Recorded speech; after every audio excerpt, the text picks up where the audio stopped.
People like to believe danger looks obvious. A masked stranger? A dark alley?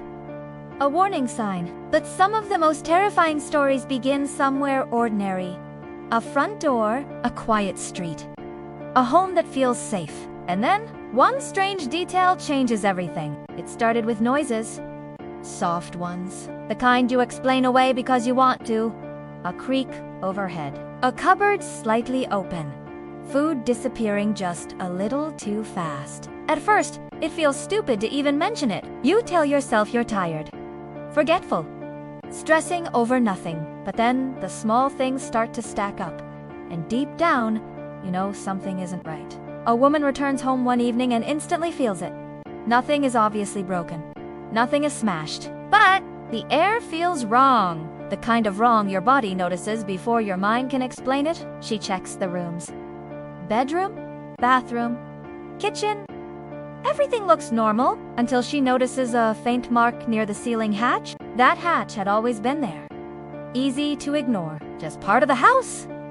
But now it's slightly open, and that's the moment everything changes. Police are called after she reports hearing movement above her ceiling late at night. At first, even that sounds unreal. Someone in the attic? Living there. Watching from above. It sounds like the kind of story people tell online to scare each other. Until officers climb up and find evidence that someone really had been there. Blankets. Food wrappers. Bottles of water. Personal items. Signs that this wasn't a one-off hiding place. Someone had been staying there. Quietly, patiently, close enough to hear every conversation, every footstep, every moment she thought she was alone. Imagine that for a second, going to sleep in your own home while someone is only a few feet above your head. That is what makes stories like this so disturbing. It's not just the crime, it's the invasion, the collapse of safety, the idea that someone can study your habits, learn your routine, and exist in your private world without being invited into it. It turns the most ordinary parts of life into something sinister. Making tea, locking the door, turning the lights off, going to bed. And this is where the story becomes more than just creepy. Because in cases like this, the person hiding is often not there by accident. They're not lost. They're not confused. They choose places where they can remain unseen. They wait. They listen. They learn. That's what makes it primal. Beneath the surface, it's about territory, access, control, and fear. The home is supposed to be where you let your guard down. That's exactly why it becomes powerful to the wrong kind of person. Investigators later pieced together how long the intruder may have been there. Not hours. Not one night. Long enough to settle in. Long enough to understand when the homeowner left, when she slept, and when she was most vulnerable. Long enough for the house to stop being just hers. That thought is almost impossible to shake, because once you know someone is hidden inside a home, every sound becomes suspicious. Every shadow means something. Even after they're gone, they stay there mentally.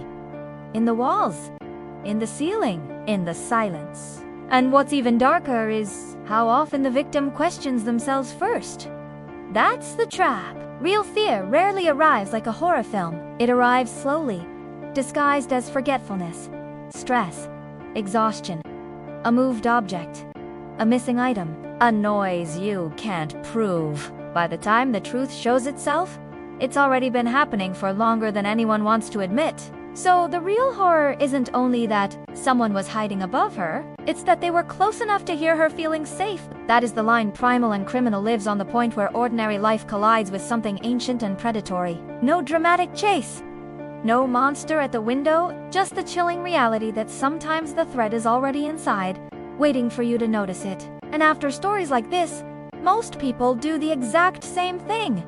They go quiet, stare at the ceiling, and wonder whether they've ignored sounds in their own home too. Because once that thought gets in, it never really leaves. And maybe that's why cases like this stay with people. Not because they're rare, but because they make you ask one question you can never fully answer after dark. What if that noise above you isn't the house settling at all?